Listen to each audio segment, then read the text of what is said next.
Hello friends, स्वागत है हमारे यूट्यूब चैनल में। आज की वीडियो में हम बताने वाले आपको क्लास 10th का जैसे कि मैथ का सॉल्यूशन करवाते हैं। तो आज हम चैप्टर 4.4 का क्वेश्चन नंबर 1 आप लोग को सॉल्यूशन करवा चुके हैं। क्वेश्चन नंबर 2 देखेंगे। तो सबसे पहले जो बच्चे हमारे चैनल को अभी तक सब्सक्राइब नहीं किए हैं, हमारे चैनल को सब्सक्राइब करें और शेयर करें, लाइक करें, कमेंट करें, जितना ज़्यादा हो सकता है। फ्री ऑनलाइन का ही सबसे बेहतर भी है कि आपको क्लास 10th का पूरे चैप्टर बाई चैप्टर सॉल्यूशन हम करवा रहे हैं। जो बच्चे 10th का एग्ज़ाम दे रहे हैं उनके लिए सबसे अच्छे नोटबुक का भी हम लोग नोट वगैरह का भी उपलब्ध करवा रहे हैं। तो आइए हम देखते हैं क्वेश्चन एक्सरसाइज 4.4 का क्वेश्चन नंबर 2। क्वेश्चन नंबर 2 है। सबसे पहले हम क्वेश्चन पढ़ेंगे। क्वेश्चन हमारा है कि निम्न प्रत्येक द्विघात समीकरण के में के का ऐसा मान ज्ञात कीजिए कि उसके दो बराबर मूल हों। कारण निम्न प्रत्येक द्विघात समीकरण में के का एक ऐसा मान ज्ञात करना है जिसके दो बराबर मूल हो। जिसके क्या हो? दो बराबर मूल हो। तो इसमें दो क्वेश्चन दिया हुआ है, पहला दूसरा। सबसे पहले आते हैं, देखते हैं पहला क्वेश्चन क्या है। पहला हमारा जो है 2x² plus kx plus 3 equal to 0 इसको हमें ज्ञात करना। ठीक है, तो सबसे पहले हम ध्यान रखेंगे कि समीकरण जो है ये मूल के बराबर है। लिखेंगे चूंकि समीकरण मूल के बराबर है, मूल के बराबर है, इसलिए d इक्वल टू 0, इसलिए d इक्वल टू क्या है? 0। हम इसके बारे में आगे चैप्टर में पढ़ चुके हैं, तो आप पीछे रिवाइज करके वीडियो देख सकते हो। अभी ये हमारा क्या है, जैसे कि हम जानते हैं a b c। a बराबर हमें क्या करना है? a हमारा कितना है? 2। b बराबर कितना है? k। और c बराबर कितना है? 3। तो हमें a ज्ञात हो गया है, b ज्ञात हो गया, c ज्ञात हो गया। हमें 3 चाहिए था, तीनों ज्ञात हो गया।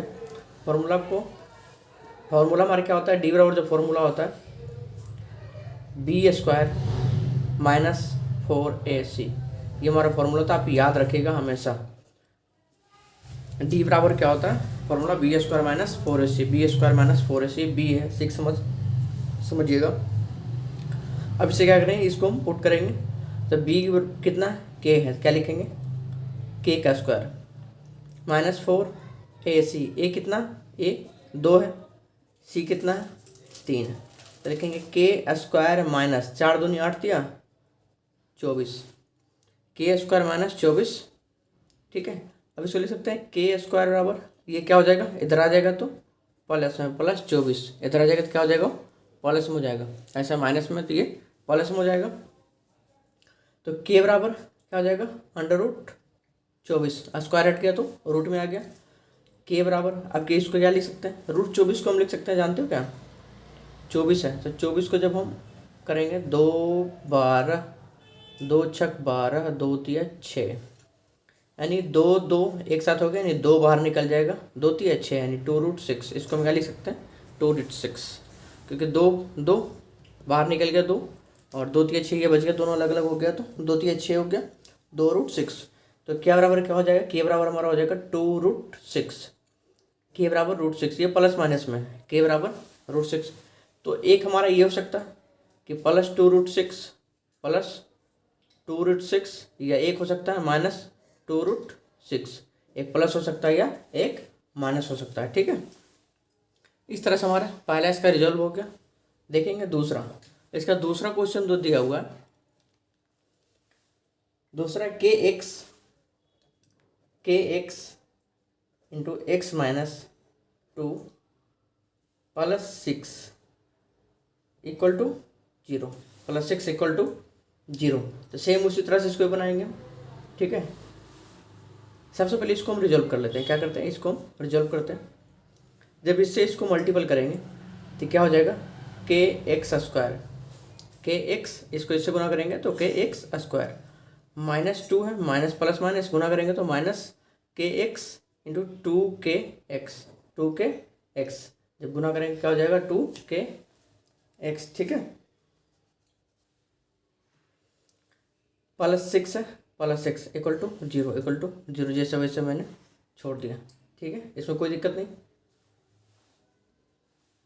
अब इसमें क्या हो गया? एक समीकरण तैयार हो गया। ये क्या हो गया? एक समीकरण तैयार हो गया। अब ए बराबर है क्या हो गया के, और बी बराबर है क्या हो गया -2k -2k, और सी बराबर क्या हो गया 6, सी बराबर 6। इस तरह से 3 हमारा निकल चुका है। अब डी बराबर फॉर्मूला लगाएंगे हमारा b² - 4ac, b² - 4ac, b कितना है -2k का whole square into 4ac, a कितना है k है, c कितना है 6 है, 6 लिख दिए। 2k का स्क्वायर करेंगे, 2 दूनी 4, माइनस माइनस प्लस हो जाएगा, जब माइनस गुना माइनस करते हैं तो क्या हो जाता है प्लस हो जाता है, ठीक है। तो 2 दूनी 4k स्क्वायर और गुना माइनस है ना, देखो b² - 4ac, b² - 4ac, तो b जो हमारा -2k है, ठीक है, -2k का होल स्क्वायर कर दिया, माइनस है माइनस का चिन्ह, 4ac, 4 a का मान क्या है k है, k, c का मान क्या है 6, 4k 6, ठीक है। अब इसको गुना करेंगे तो 4 चौके 24, 24k, ठीक है, इक्वल टू 0 इसको लिख सकते हैं। अभी हो जाएगा 4k स्क्वायर बराबर 24, 4k स्क्वायर बराबर 24, माइनस इधर आकर के प्लस में, तो ये क्या हो जाएगा, अब लिख सकते हैं 4k, ये ऐसे करते हैं, चलो छोड़ो इसको, ऐसे करते हैं, यहीं से करते हैं, इसमें 4 कॉमन ले लेते हैं, 4 अगर हम 4k अगर कॉमन ले लें यहाँ से रखते हैं, 4k क्या करते हैं इसमें हम कॉमन ले लेते हैं, तो क्या बच जाएगा 1k बच जाएगा, 4 छके 24 हो जाएगा बराबर 0। इस तरह से लिख सकते हैं।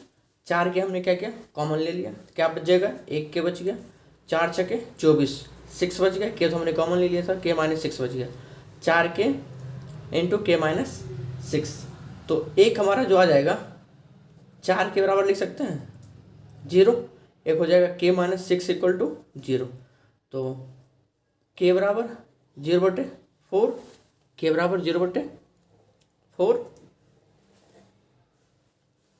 यानी k बराबर 0, ये k - 6 इक्वल टू 0, तो k बराबर 6, यानी ये k बराबर 6 आ गया, एक k बराबर 0 आ गया, ठीक है। इस तरह से हमारा दोनों ये रिजॉल्व होगा।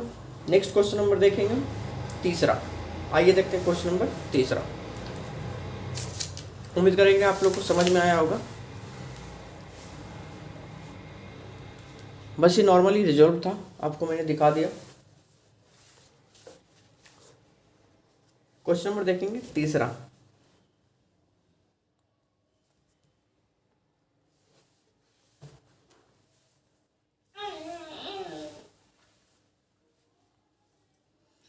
तीसरा क्वेश्चन करा, क्या एक ऐसी आम की बगिया बनाना संभव है, क्या एक ऐसी आम की बगिया बनाना संभव है जिसकी लंबाई चौड़ाई से दोगुनी और उसका क्षेत्रफल 800 मीटर स्क्वायर हो, यदि हाँ तो उसकी लंबाई और चौड़ाई याद कीजिए। क्वेश्चन एक बार फिर से रिपीट कीजिएगा, कर रहा हूँ, देख लीजिएगा। क्या एक ऐसी आम की बगिया बनाना संभव है, या बाद में देखते हैं, पहले इसके देखते हैं, जिसकी लंबाई चौड़ाई से दुगनी हो, जिसकी लंबाई क्या है चौड़ाई से दुगनी हो और उसका क्षेत्रफल 800 मीटर स्क्वायर हो, यदि है तो उसकी लंबाई और चौड़ाई याद कीजिए। ये कह रहा है अगर बगिया बनाना संभव है तो उसकी लंबाई और चौड़ाई याद करना है। तो सबसे पहले हम देखते हैं क्या करेंगे, एक बगिया जी समानता है, ये हमारा एक बगिया है, मान लेते हैं ये बगिया है, ठीक है। इसकी लंबाई क्वेश्चन में पढ़ रहा हूँ, कह रहा है जिसकी लंबाई चौड़ाई से दोगुनी हो, चौड़ाई से दोगुनी हो, लंबाई जो हो चौड़ाई से दोगुनी हो, अगर चौड़ाई 100 तो कह रहा है चौड़ाई से दोगुनी हो, लंबाई जो है चौड़ाई से दोगुनी हो, चौड़ाई से दोगुनी हो लंबाई, ये कह रहा है, ठीक है, दोगुनी हो। उसका क्षेत्रफल जो है 800 मीटर स्क्वायर है, उसका क्षेत्रफल जो है वो क्या है 800 मीटर स्क्वायर है, क्षेत्रफल कह रहा है जो 800 मीटर स्क्वायर है। अब हम इसको ऐसे बनाएंगे, लिखेंगे माना कि बगिया की चौड़ाई बराबर x मीटर और बगिया की लंबाई 2x मीटर। ठीक है, चौड़ाई मैंने x मान लिया, तो क्या करा है, चौड़ाई जो है लंबाई चौड़ाई से दुगनी है, चौड़ाई से दुगनी क्या हो गया 2x मीटर, ये हमारा लंबाई और चौड़ाई हो गया। अब ये करा है कि उसकी क्षेत्रफल जो है 800 मीटर है। तो हमने पढ़ा था आयत का क्षेत्रफल जो होता है, एक फार्मूला हमने पढ़ा था पहले, लंबाई गुने चौड़ाई, लंबाई गुने चौड़ाई होती है। आयत का क्षेत्रफल क्या होता है, लंबाई गुने चौड़ाई। अब ये देखो, क्षेत्रफल का पता है हमें और लंबाई चौड़ाई पता है, तो आराम से x का मान निकल जाएगा।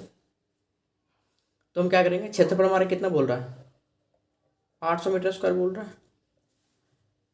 चौड़ाई कितनी है और लंबाई कितनी है। चौड़ाई हमारे क्या है, पहले लंबाई क्या है 2x मीटर है, चौड़ाई कितना x मीटर है, तो क्या हो जाएगा 2x स्क्वायर लिख सकते हैं, इधर ले आते हैं इसको, 2x स्क्वायर बराबर 800 मीटर स्क्वायर, 800 मीटर स्क्वायर, 2 से कट गए 400, थोड़ा छोटा हो जाएगा ये, तो x स्क्वायर बराबर कितना हो जाएगा 400 मीटर स्क्वायर, 400 मीटर स्क्वायर, तो x बराबर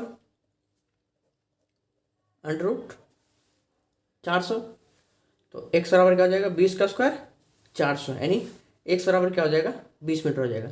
बगिया बनाना संभव है।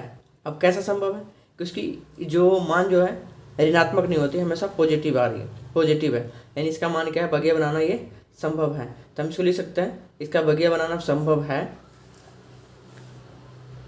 यहाँ लिख देते हैं, क्योंकि चौड़ाई ऋणात्मक नहीं हो सकती, चौड़ाई ऋणात्मक नहीं हो सकती, कभी नेगेटिव होगा चौड़ाई नहीं होगा, माइनस में तो होगा नहीं, क्योंकि माइनस में कितना जाओगे, माइनस में जा पाओगे, कभी नहीं जा पाओगे, नहीं हो सकती, नहीं सकती, अतः लिख सकते हैं इसका बगिया बनाना संभव है। ठीक है, तो x का मान जो है हमारा ये आ गया। चलो इसको आगे लिख देते हैं, नहीं हो सकती क्योंकि x का मान जो 20 मीटर x का मान 20 मीटर वास्तविक है, चलो ये लिख दो वास्तविक है, आप लिख देना। ठीक है, 20 मीटर वास्तविक है, अतः बगिया बनाना संभव है, अतः बगिया बनाना संभव है। अब ये एक चीज आप ध्यान रखना, हमने सिर्फ x का मान निकाला है, अभी लंबाई चौड़ाई हमें ज्ञात नहीं हुई है। लंबाई चौड़ाई हमने माना क्या था, बगिया की चौड़ाई क्या माना था 20 मीटर, यानी बगिया की चौड़ाई कितना है 20 मीटर है, बगिया की चौड़ाई 20 मीटर है। अब बगिया की लंबाई निकालनी है, बगिया की लंबाई कितनी है, क्या है 2x, यानी 2 × 20 बराबर 40 मीटर। तो हमारी बगिया की चौड़ाई जो है 20 मीटर है और लंबाई कितनी है 40 मीटर है। इस तरह से हमारा तीसरा क्वेश्चन रिजॉल्व हो गया। नेक्स्ट क्वेश्चन नंबर चौथा है, चौथा नंबर क्वेश्चन देख लेते हैं।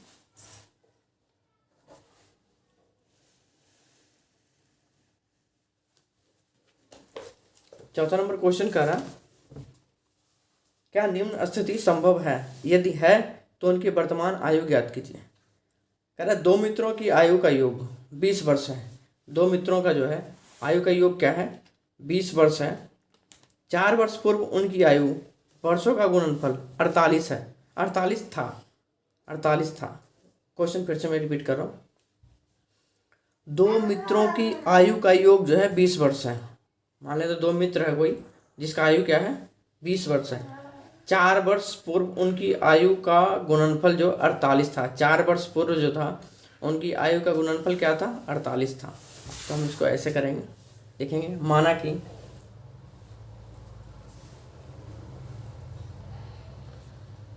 माना कि पहले मित्र की आयु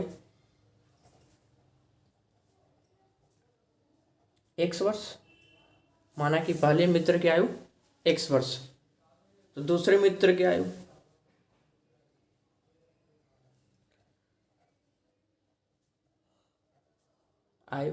अब क्वेश्चन देखना, कह रहा है दोनों मित्रों की आयु का योग, दोनों का मित्र का जो आयु का योग था ना वो 20 वर्ष से था, यानी इससे क्या होगा 20 वर्ष कम होगा, यानी 20 माइनस एक्स, इसकी दोनों का योग होगा ना, तो एक्स इसका मान लिया तो माइनस में क्या करेंगे माइनस एक्स कर दिया।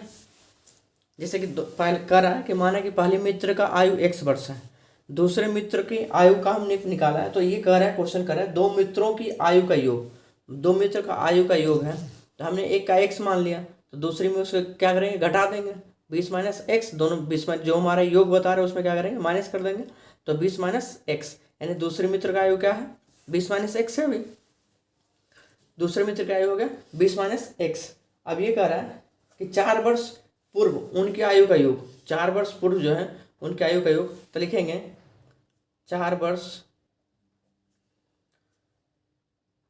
पूर्व 4 वर्ष पूर्व उनकी आयु का,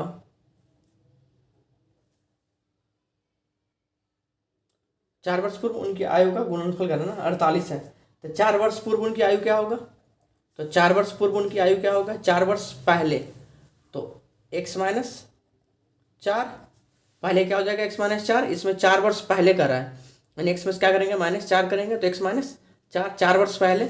अब कर रहा है 4 वर्ष पूर्व दूसरी, ये तो पहले का हो गया, पहले का हो गया, अब दूसरे वाले को लिखेंगे 4 वर्ष पूर्व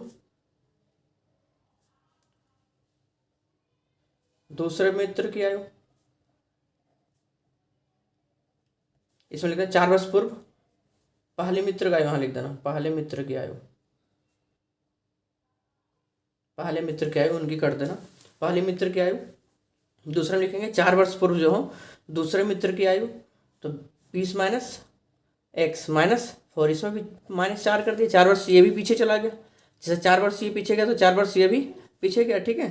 अब अगर 4 वर्ष पूर्व इन मित्रों का आयु, अब क्वेश्चन कर रहा है कि 4 वर्ष पूर्व उनकी आयु का गुणनफल, इन दोनों का जो गुणनफल क्या था 48 था, तो x माइनस 4, 20 में से 4 गया 16, तो क्या हो जाएगा 16 माइनस एक्स, 16 माइनस एक्स, इनका गुणनफल जो क्या था 48 था, 48 था। इतना तो समझ में आ गया होगा।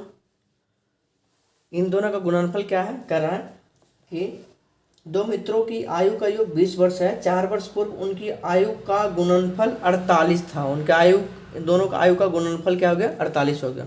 अब क्या करेंगे, इसको इन दोनों को मल्टीपल करेंगे, 16x, इसको x से x गुना करेंगे, plus minus minus x square, फिर इसको इससे गुना करेंगे माइनस 16 चौके 64, फिर इसको इससे गुना करेंगे तो minus minus plus 4x equal to 48। अब ये देखो ये इतना तो रिजल्व हो गया। अब क्या करते हैं हम, x को एक तरफ ले आते हैं, 16 4 20x हो गया माइनस एक्स स्क्वायर। अब क्या करेंगे बराबर, ये 48 है, इसको इधर लेके जाएंगे तो ये बराबर, ये क्या करेंगे हम इसको उधर उठा के ले आते हैं, तो ये माइनस में तो इधर आकर के प्लस में। हमने क्या किया, एक्स को एक साथ जोड़ दिया, 16 चौके 16 4 20 माइनस एक्स स्क्वायर है, वैसे वैसे मैंने उतार दिया, बराबर कर दिया, ये 48 जैसा था वैसे रहने दिया। इसको हमने क्या किया, अंक में है तो अंक वाले को एक तरफ ले आया, तो माइनस में था ये, इधर आकर के प्लस में हो गया, ये हो जाएगा 20x minus x square equal to 8 4 12 और 6 4 10 1 11, 112 हो गया। अब इसको हम क्या करते हैं, इसको सीधा लिख लेते हैं, minus x square plus 20x, ये था करके माइनस में 112 इक्वल टू 0, इक्वल टू क्या हो गया 0, ठीक है। अब इसमें हम क्या करेंगे, माइनस को मान लो कॉमन ले लेते हैं हम, तो क्या हो जाएगा x square plus 20x plus 112 equal to 0, तो x square plus 20x plus 112 equal to 0। अब इसको क्या करेंगे, वही फॉर्मूला पे लगाएंगे, बी स्क्वायर माइनस 4ac पे, ए भी हम निकाल लेंगे, ठीक है। देखते हैं इधर, ए बराबर हमने मान लिया, ए बराबर क्या हो जाएगा 1, और बी बराबर क्या हो जाएगा 20, और सी बराबर हो जाएगा 112। सी बराबर क्या हो जाएगा 112। अब हम डी बराबर फॉर्मूला लगाएंगे इसमें, डी बराबर B square minus 4ac minus 4ac। B हमारा क्या है 20, तो 20 का स्क्वायर, 20 का ये माइनस में आ जाएगा। एक चीज़ हमने ध्यान नहीं दिया, देखना एक चीज़, मैं फिर से यहाँ पे ला रहा हूँ, ये हमने जब माइनस में कॉमन लिया था ना, तो ये क्या हो जाएगा साइन चेंज हो जाएगा, ये प्लस है तो ये माइनस में हो जाएगा, और माइनस वाला क्या हो जाएगा प्लस में हो जाएगा। ठीक है,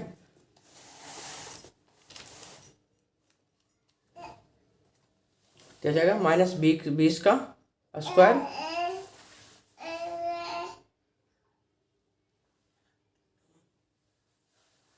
माइनस 20 का स्क्वायर माइनस 4a, ए कितना है 1, सी कितना है 112, 4ac इस फॉर्मूला पर हमने सेट किया। 20 का स्क्वायर 400 माइनस, ये आप गुना करोगे तो हो जाएगा 4 दूनी 8, 4 इकाई 4 इकाई 448, यानी हो जाएगा 400 माइनस 448 और माइनस 48। अब ये देखो ऋणात्मक हो गया, ये संभव नहीं है। ये कह रहा है कि उनके आयु का गुणनफल निकालने के लिए बोल रहा है, तो ये नेगेटिव आ गया है, यानी 0 से भी ये छोटा है, यानी इससे क्या हो जाएगा 0 बड़ा है, 0 क्या है बड़ा है, तो ये संभव नहीं है। तो हम लिखेंगे दी गई समीकरण के वास्तविक मूल नहीं होंगे, दी गई समीकरण के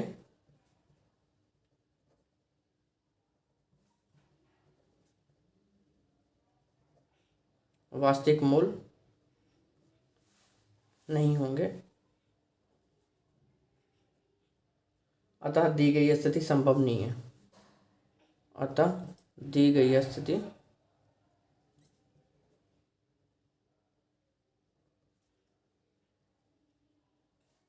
संभव नहीं है।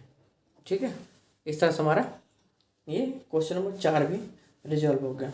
इसमें एक क्वेश्चन आपका बचा है 5वां नंबर हम आप लोग के ऊपर छोड़ते हैं, उम्मीद करेंगे आप लोग इसको रिजॉल्व कीजिएगा।